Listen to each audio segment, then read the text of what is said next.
ہمارے کان میں میل ہوتا ہے، میل صاف کرتے ہیں.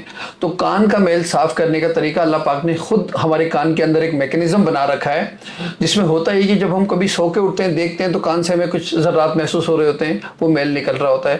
کان کا میل جو ہے وہ ایسے روٹیٹ ہوتا ہوا ایئر کنال سے باہر آتا ہے، لیکن جب ہم کاٹن بٹ یا چابی یا کسی چیز کو کان میں انسرٹ کرتے ہیں تو وہ پریس ہو جاتا ہے، اور جو اللہ کا میکینزم ہے وہ متاثر ہوتا ہے اور اس کے پیچھے میل جمع ہونا شروع ہو جاتا ہے. تو ایک بات تو یہ کہ ہم نے کسی بھی انداز میں نہ خود اپنے کان کو صاف کرنے کی کوشش کرنی ہے، اور نہ ہی اپنے فیملی ممبران، اپنے بچوں کو، ہر شخص کو یہ بتانا ہے اپنے پروگرام کی توسط سے، اپنے کلینک کی توسط سے، کہ خود کان صاف نہ کریں. ایک تو یہ ہو گیا. دوسرا، ہماری سماج جو متاثر ہوتی ہے وہ شور کی وجہ سے ہوتی ہے. ہم اپنی دینی اور دنیاوی تقاریب میں غیر ضروری لاؤڈ اسپیکر لگاتے ہیں، اور جب وہ لاؤڈ اسپیکر ہماری سماعت سے ٹکراتے ہیں، اس کی ہائی لیول کی ساؤنڈ، تو ہماری سماعت متاثر ہوتی ہے. اچھا، بدقسمتی سے دیکھا یہ گیا ہم خوشی کے لمحات میں بھی لاؤڈ اسپیکر استعمال کرتے ہیں کسی نہ کسی انداز میں، اور غمی کے لمحات میں بھی. تو ہمیں ان چیزوں سے اوائڈ کرنا چاہیے. تیسرا یہ ہے کہ غیر ضروری پریشر ہارن، ایمبولینس کے ہارن، اور جو ہم میوزک سنتے ہیں، لاؤڈ میوزک سننا، یہ سب ہماری سماعت کو متاثر کرتا ہے. اگر ہم کان صاف کرنے سے اپنے آپ کو محفوظ رکھ لیں، ڈاکٹر سے کان صاف کروائیں، اور لاؤڈ میوزک سے محفوظ رہیں، تو انشاءاللہ ہماری سماعت بہت عرصے تک بہتر رہے گی. صرف وہ خراب ہوگی جو عمر کے ساتھ خرابیاں ہوتی ہیں. سر ہمیں یہ بتائیے گا کہ اگر کسی بندے نے اپنے کان میں کوئی کاٹن بڑ یا چابی وغیرہ یا کوئی ایسی چیز ماری ہے جس کی وجہ سے اس کی کان کا پردہ پھٹ گیا ہے، اس کا کنڈکٹیو ہیئرنگ لاس تو اس کو ہو چکا ہے، تو کیا اس کی سماعت واپس آ سکتی ہے کسی طریقے سے؟ جی بالکل. پہلی بات تو یہ کہ ایک تو یہ کان اپنے صاف کرنے سے. دوسرا ایک بات اور یاد آ گئی کہ ہم ان ٹرینڈ ڈاکٹروں کے پاس چلے جاتے ہیں، وہ بھی جو کان کی صفائی کرتے ہیں اس دوران بھی پردہ پھٹ جاتا ہے. تو ہمیں ٹرینڈ ڈاکٹر کے پاس جانا چاہیے. اور کبھی خدا نہ خواستہ اگر ایسا ہو جائے کسی بھی وجہ سے کان کا پردہ پھٹ جائے تو آپ فوراً کسی اچھے ڈاکٹر سے رابطہ کریں. بعض اوقات اس کی نیچرل ہیئرنگ بھی ہو جاتی ہے اور بعض اوقات سرجری کی ضرورت بھی پڑتی ہے، تو سرجری کے ذریعے بھی اور نیچرل ہیئرنگ کے ذریعے بھی آپ کا پردہ بہتر ہو سکتا ہے اور آپ کی سماعت بحال ہو سکتی ہے. سر ایک پیشنٹ کا ہیئرنگ لاس ہو چکا کسی بھی وجہ سے، اس کے بعد اس کا علاج کیا ہونا چاہیے؟ دیکھیے، اگر پیشنٹ کو کنڈکٹیو ہیئرنگ لاس ہے تو پھر تو ہم ڈاکٹر صاحب سے ENT سرجن سے اس کا علاج کروائیں گے، اور اس کے بعد پراپر ایک بار پھر PTA اور امپیٹنس یعنی باقاعدہ اس کا اسسمنٹ کریں گے. اور اسسمنٹ میں اگر کوئی ایسا لاس آتا ہے کہ وہ سینسیٹیو ہیئرنگ لاس ہے یا مکس ہیئرنگ لاس ہے، تو پھر ہم پیشنٹ کو ڈیوائس کی طرف لے کے جائیں گے. ہم پیشنٹ کو سمجھائیں گے کہ جی اب آپ کو ڈیوائس کی ضرورت ہے اور آپ کو ڈیوائس لگانا چاہیے.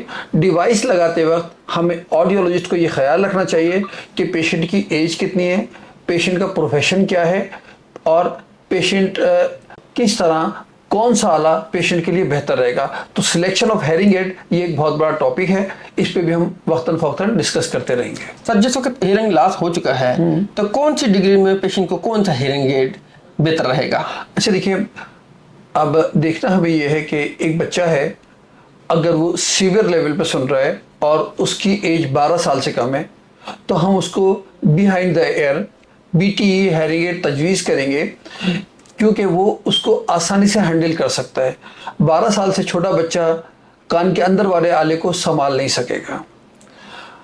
اب اگر کسی کی عمر 12 سال سے زیادہ ہے، اور خاص کر وہ لڑکی بھی ہے اور وہ افورڈ کر سکتی ہے، یا وہ اسٹوڈنٹ ہے اور وہ افورڈ کر سکتا ہے، تو اس کو ایسی ڈیوائس لگائی جائے جو انویزیبل ہو، تاکہ اس کا کانفیڈنس لیول برقرار رہے اور وہ اپنی زندگی میں آسانی کے ساتھ آگے بڑھ سکے.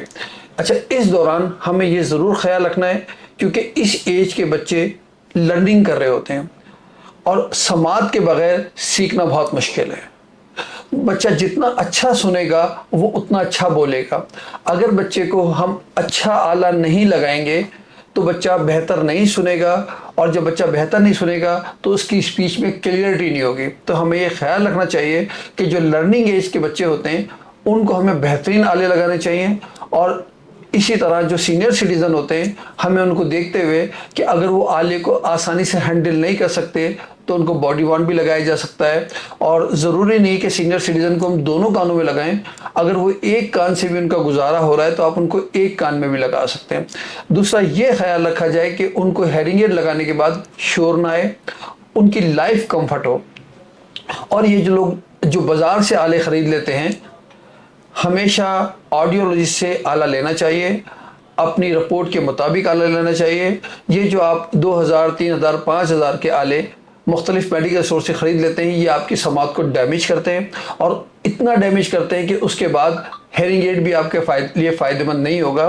اور سب سے اہم بات یہ کہ آپ کے کانوں میں اتنا شور آ رہا ہوتا ہے، اس شور سے آپ کی لائف ڈسٹرب ہوتی ہے۔ تو ہمیشہ ایسے ہیئرنگ ایڈ لیں جس سے آپ کی لائف کمفرٹ ہو، نہ کہ ڈسکمفرٹ۔ جی ڈاکٹر صاحب، آپ کا بہت شکریہ کہ آپ نے ہمیں بہت مختصر وقت میں بہت اچھے انداز میں ہمیں آڈیالوجی، آلہ سماعت یا دیگر چیزوں کے متعلق بتایا ہے۔ ہم آپ کو بہت بہت شکریہ ادا کرتے ہیں۔ اب ہم لوگ انشاءاللہ بہت جلد آپ سے ہم کچھ بڑے موضوعات پہ بھی ہم بات کریں گے۔ سر، آپ ہمیں کوئی پیغام دینا چاہیں گے کہ ہمارے ناظرین کے لیے آپ کی طرف سے کیا پیغام ہونا چاہیے؟ دیکھیے، ترقی یافتہ ممالک میں جو اسکول گوئنگ بچے ہوتے ہیں اور بڑے افراد ہوتے ہیں اور سینئر سٹیزن، ان کا باقاعدگی سے ہر سال سماعت کا ٹیسٹ ہوتا ہے۔ تو میں یہ پیغام دوں گا کہ ہمیں اپنے بچوں کا بھی، اپنا بھی اور اپنے والدین کا بھی، جس طرح ہم دیگر ٹیسٹ کرواتے ہیں، ہمیں سال میں ایک دفعہ سماعت کا ٹیسٹ ضروری کروانا چاہیے، تاکہ اگر خدا نہ خواستہ ہماری فیملی میں کسی کو سماعت کے نقصانات ہو رہے ہیں تو ہم جان سکیں اور اس کی مینجمنٹ کر سکیں۔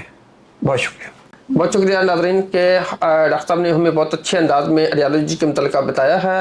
اپنا اور اپنے پیارے کو خیال رکھیے گا۔ اللہ حافظ۔